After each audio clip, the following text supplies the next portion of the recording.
My stepmom tried to kick me out of my childhood home 24 hours after my father's funeral, claiming she was selling it, so I had the police remove her for trespassing instead. My dad married Linda 3 years ago. Linda was the definition of a gold digger. She spent his money on designer bags, complained about his cheap car, and treated me like an unwanted guest in the house I grew up in. Last week, my dad passed away suddenly from a heart attack. I was devastated. Linda, however, didn't shed a tear. At the funeral, she was already talking to her friends about downsizing and moving to a condo in Florida. The morning after the funeral, I was in the kitchen making coffee, trying to process my grief. Linda walked in, wearing a silk robe and holding a mimosa. She looked at me and said, "I need you to be packed and out by tomorrow. I have a realtor coming at noon to list the house. I want this place sold by the end of the month." I stared at her. I said, "Linda, we just buried Dad yesterday. This is my home. You can't just throw me out." She smirked and took a sip of her drink. "Actually, I can. I'm his widow. In this state, the spouse inherits everything. This is my house now, and I don't want a roommate. Get out or I'll call the cops." She turned around and walked away to call her realtor. She thought she held all the cards.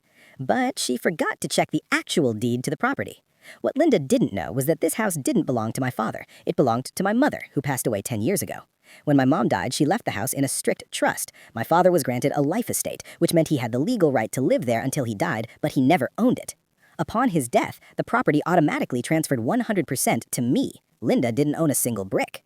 I didn't say a word. I went to my room, grabbed the trust documents and the original deed from my safe, and waited.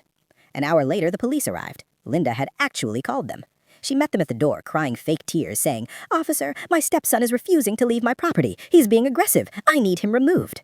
The officer came over to me and asked me to grab my things. I calmly handed him the deed. I said, "Officer, this woman is confused. This is my house. My father's life estate ended the moment he died. She has no legal right to be here."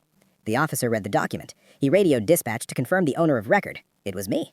He turned to Linda, whose face had gone pale white. He said, "Ma'am, according to these records, you are the one trespassing. You have 10 minutes to grab your essentials and leave the premises." She screamed. She threw a vase. She threatened to sue. But in the end, she left in her car with 2 suitcases of designer clothes and nowhere to go. I changed the locks an hour later. She gets nothing.